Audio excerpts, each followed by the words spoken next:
যার মধ্যে থেকে একদল মানুষ যারা শুধুমাত্র কোরআনের মানা, কোরআনের অর্থ, কোরআনের তাফসীর, কোরআনের ব্যাখ্যাগুলোকে হেফাজত করে থাকে।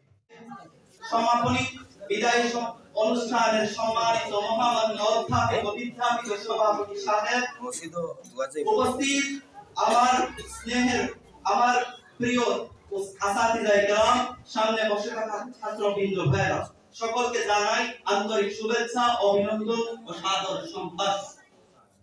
যেহেতু আমরা বিগত একটি মাস কোরআনের সংস্পর্শে ছিলাম, কোরআনের খিদমতে ছিলাম, সেহেতু আজকে সেই কোরআন সম্পর্কে কিছু অবগত হওয়া আর কিছু ধারণা নেওয়ার সময়ের দাবি। আমরা সকলেই জানি আল্লাহ রাব্বুল আলামিন কুরআনুল কারীম সূরাতুন নাহলের মধ্যে বলেছেন, আমি আল্লাহ এই কোরআনকে অবতীর্ণ করেছি এবং এই কোরআনের রক্ষণাবেক্ষণের দায়িত্ব আমি আল্লাহ নিজে নেব। কিন্তু আমরা কি দেখেছি যে কোরআনের রক্ষণাবেক্ষণের দায়িত্ব দিয়ে আল্লাহ কি মুরাদ নিয়েছেন, আল্লাহ কি বুঝিয়েছেন? আসলে আল্লাহ রাব্বুল আলামিন কোরআনকে রক্ষণাবেক্ষণ করেন।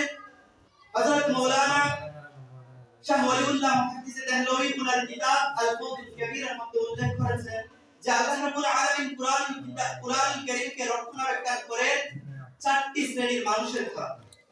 যার মধ্যে থেকে একদল মানুষ যারা শুধুমাত্র কোরআনের মানা, কোরআনের অর্থ, কোরআনের তাফসীর, কোরআনের ব্যাখ্যাগুলোকে হেফাজত করে থাকে, যার জন্য নিয়োজিত আছে উলামায়ে কেরামরা। আজকে আমাদের ভারত উপমহাদেশের এই কাজটির জন্য আল্লাহ রাব্বুল আলামিন অনেক উলামায়ে কেরামদেরকে বাছাই করেছেন, মাশাআল্লাহ।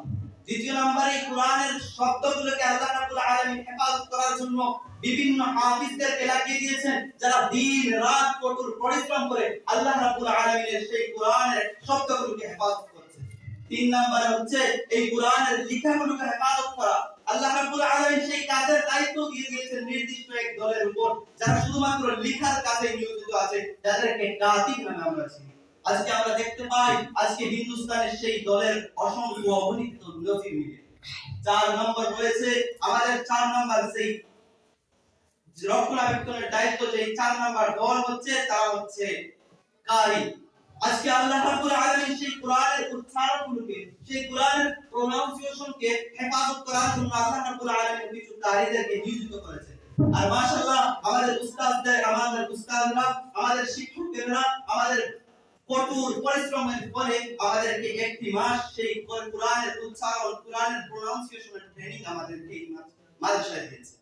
দ্বিতীয় নম্বরের কথা হচ্ছে আল্লাহ রাব্বুল আলামিন প্রত্যেক নবী রাসূলদেরকে প্রত্যেক যুগের সেই যুগের প্রযোজ্য, সেই যুগের প্রচলনকারী